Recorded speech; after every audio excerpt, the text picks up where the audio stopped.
Hi students, this is Manoj Parmar from Acme classes Uttarkashi. आज मैं आपको पाइथागोरस प्रमेय के बारे में बताऊंगा।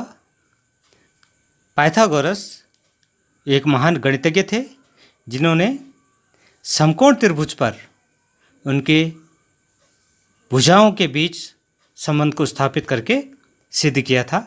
उसी को आज मैं आपके सामने लाया हूं और मैं इसको कोशिश करूंगा कि इसको कैसे समझा जाए। तो पाइथागोरस प्रमेय कहती है कि किसी समकोण त्रिभुज के कर्ण का वर्ग अन्य दो भुजाओं के वर्गों के योगफल के बराबर होता है। कहने का मतलब है कर्ण का वर्ग बराबर होता है लंब का वर्ग धन आधार का वर्ग। तो सबसे पहले तो इस चीज़ को समझ लेंगे कि हमारे पास एक समकोण त्रिभुज ABC अगर दिया है तो जो समकोण के सामने वाली भुजा है इसको बोलते हैं कर्ण। तो मैं इसको लिख देता हूँ कर्ण। ठीक है, और ये हो गया लंब और ये हो गया आधार। सामान्य तौर पे जो लंब है इसका निर्धारण हम कोण से करते हैं। जैसे मान लीजिए सी कोण के सापेक्ष हम इस मान को ले रहे हैं तो लंब इधर हो जाएगा, कोण के सामने की भुजा। ठीक है, और जो समकोण और दिए हुए कोण के बीच में जो भुजा है इसको आधार बोलेंगे। अगर मान लीजिए ए के सापेक्ष अगर हम देखें तो ये लंब हो जाएगा और ये आधार हो जाएगा। ये आपका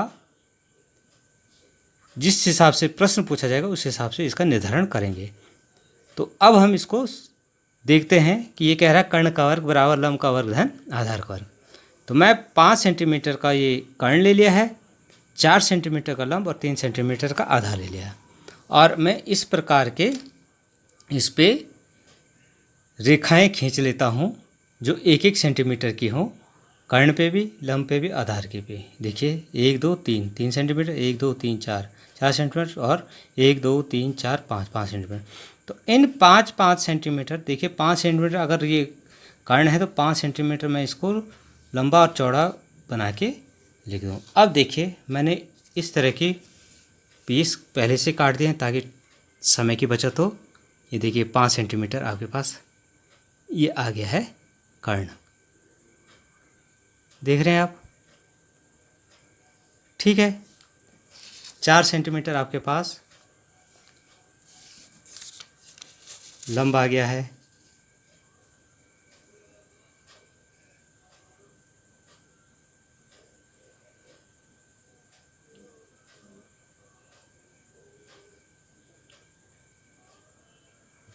और 3 सेंटीमीटर इसका आधार आ गया है।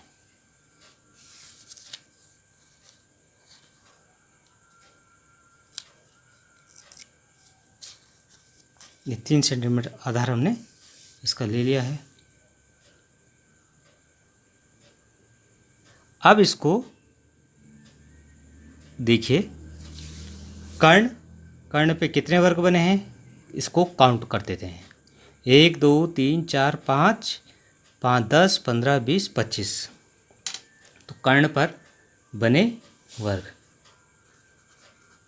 कर्ण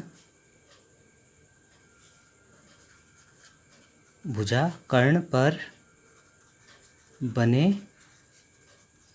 वर्गों की संख्या, ये आपके पास कितने आ गई 25। भुजा लंब पर बने वर्गों की संख्या हम इसको गिन लेते हैं। 1 2 3 4 5 6 7 8 9 10 11 12 13 14 15 16। आधार भुजा आधार पर बने वर्गों की संख्या, तो ये जगह 1 2 3 4 5 6 7 8 9। अब हम देखें कि कर्ण पर वर्गों की संख्या अन्य दो भुजाओं पे बने वर्गों की संख्या के योग के बराबर है कि नहीं। यहाँ देखो आप देखेंगे तो कर्ण पर बने वर्ग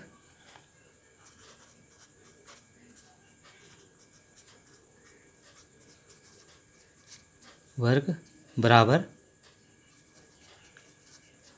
आधार पर बने वर्ग प्लस लंब पर बने वर्ग। ठीक है, क्या ये सही है? देखते हैं। आधार पे 9 है, ये कितना रहा? 25। इसका मतलब आपकी जो है पाइथागोरस प्रमेय बिल्कुल सही है, जो कहता है कि कर्ण का वर्ग बराबर लंब का वर्ग धन आधार का वर्ग।